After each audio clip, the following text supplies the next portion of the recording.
मान्यवर, मैं थोड़ी स्पष्टता के लिए आंकड़ा देना चाहता हूं। मई 14 में श्रीमान नरेंद्र मोदी इस देश के प्रधानमंत्री बने, तब से उनको आपत्ति है। तो एनडीए क्या क्या जीती? 3 लोकसभा चुनाव हम जीते, 41 राज्यों के विधानसभा चुनाव जीते, तो हम 44 विधानसभा टोटल चुनाव जीते हैं 2024 से 25 तक। मगर वो भी 30 चुनाव जीते हैं अलग अलग विधानसभा में, 30 जगह पे। अगर मतदाता सूची करेक्ट है तो क्यों शपथ लिया, क्यों चुनाव लड़ा?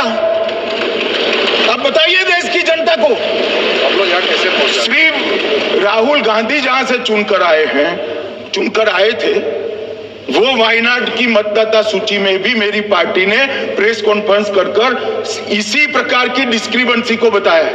इसका जवाब नहीं देते। हमने अमेठी का भी बताया है, इसका जवाब नहीं देते हैं। मान्यवर, ये चुनाव की मतदाता सूची में जो थोड़ी बहुत गलतियां हैं, उसको वो लोग मुद्दा बनाते हैं चुनाव हारने का। चुनाव हारने का कारण है नहीं, मैं अंत में बताऊंगा क्यों हारते हो चुनाव, मैं बताऊंगा मान्यवर अंत। परंतु फिर भी चलो मान ले कि मतदाता सूची ठीक नहीं है, तो गहन पुनर्निरीक्षण का मतलब ही ये है कि मतदाता सूची को सुधारने की प्रक्रिया। अब इसमें आपके बीएलए सहयोग नहीं करते हैं, आप उसका बहिष्कार का ऐलान करते हो, आपकी राज्य सरकारें जहां है वो मदद कम करती हैं, तो कैसे मतदाता सूची का शुद्धिकरण होगा? जो आपकी डिमांड है वो ही चुनाव आयोग कर रहा है। आपकी डिमांड है कि मतदाता सूची ठीक हो, वो चुनाव आयोग कर रहा है। मगर हुआ क्या है मान्यवर मालूम है? इनको अब अगर प्रेस में कोई पत्रकार उनको पसंद ना आए ऐसा सवाल पूछते हैं तो तुम बीजेपी के एजेंट हो, ऐसा कहते हैं। मान्यवर, सवाल जो भी हो उसको लेना चाहिए। मान्यवर, पत्रकार कभी बीजेपी का एजेंट नहीं होता है।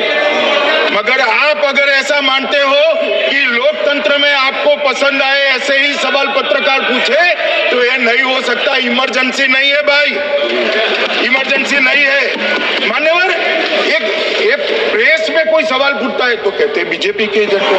केस आते हैं तो जज पर आरोप कर देते हैं, चुनाव हारते हैं तो ईवीएम पर आरोप करते हैं, ईवीएम की दलील अब गले नहीं उतरती तो वोट चोरी का मुद्दा लेकर आए, वोट चोरी का मुद्दा लेकर पूरा बिहार में यात्रा निकाली, फिर भी हार गए। अब हारने का कारण आपका नेतृत्व है, ये हारने का कारण ईवीएम और मतदाता सूची नहीं। और अगर ये मानते हैं मान्यवर, अगर ये मानते हैं कि इनको कोई पूछने वाला नहीं है, भगवान करे मैं गलत पड़ जाऊं, कांग्रेस के कार्यकर्ता इनका हिसाब मांगेंगे। एक दिन कांग्रेस के कार्यकर्ता इनका हिसाब मांगेंगे कि इतने चुनाव कैसे हार गए।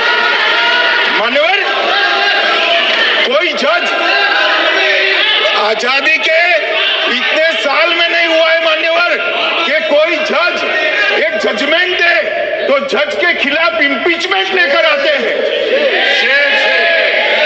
अपनी वोट बैंक को एड्रेस करने के लिए इंपीचमेंट लेकर आते हैं मान्यवर। और ये सारे ने तो साइन कर दिया, साथ ही साथ उद्धव जी ने भी साइन कर दिया। उद्धव जी, जजमेंट क्या है? एक पहाड़ी पर मान्यता है कि यहाँ सबसे ऊपर